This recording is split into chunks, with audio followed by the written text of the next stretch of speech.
Hello, मेरा नाम ब्रजेश है और आपका नए वीडियो में स्वागत है।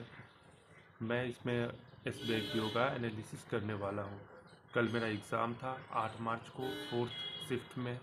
और अब तक इस साल में मैंने जितने भी एग्ज़ाम दिए बैंक्स के, वो सारे मेरे पहले अटेम्प्ट थे और एसबीआई पीओ का भी पहला ही अटेम्प्ट था।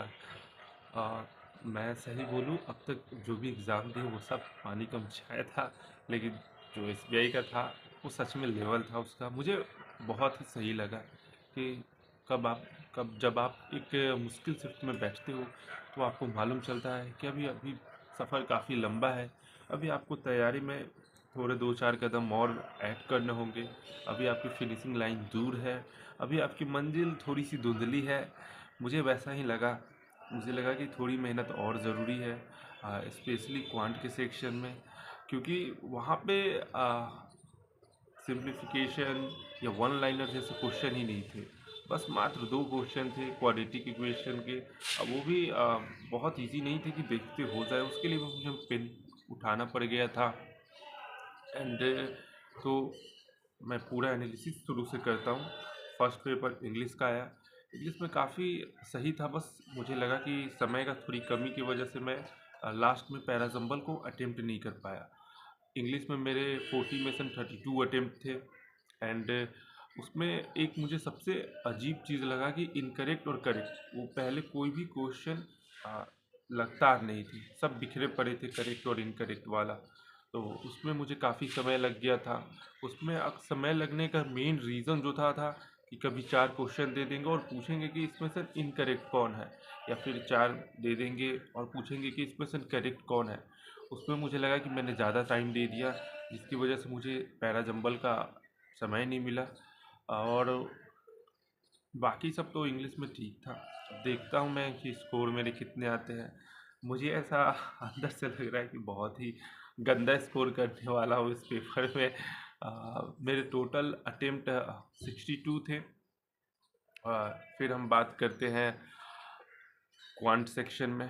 क्वांट सेक्शन इसमें तो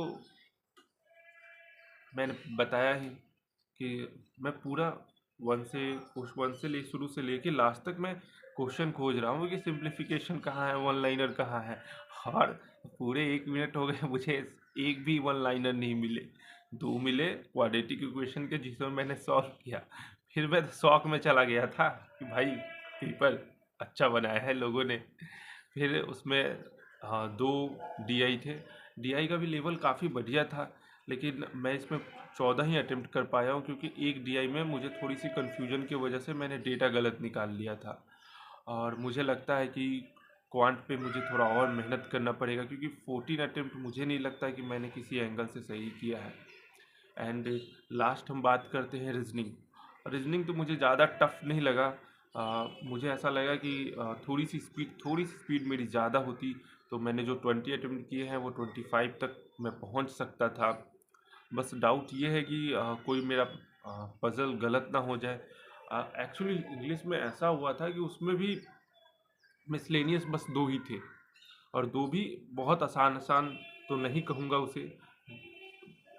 लगभग लगभग मैं बोलूँ कि मैंने पैराजंबल कहाँ से आ गया, 2 ही थे।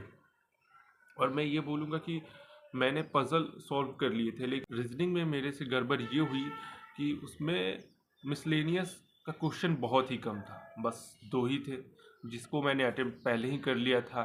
लास्ट में मेरे पास 2.5 मिनट से 3 मिनट समय भी बचता है। 17 मिनट में मैं 20 क्वेश्चन कर चुका था। और लास्ट के 2.5 से 3 मिनट में मुझे समझ नहीं आ रहा है कि मैं करूँ तो करूँ क्या।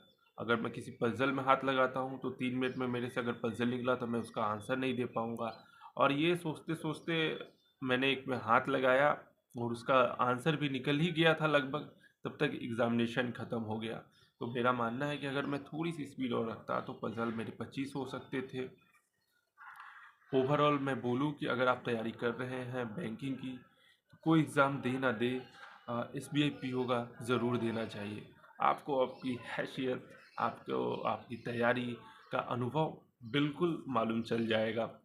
एंड देखते हैं रिज़ल्ट में क्या होता है।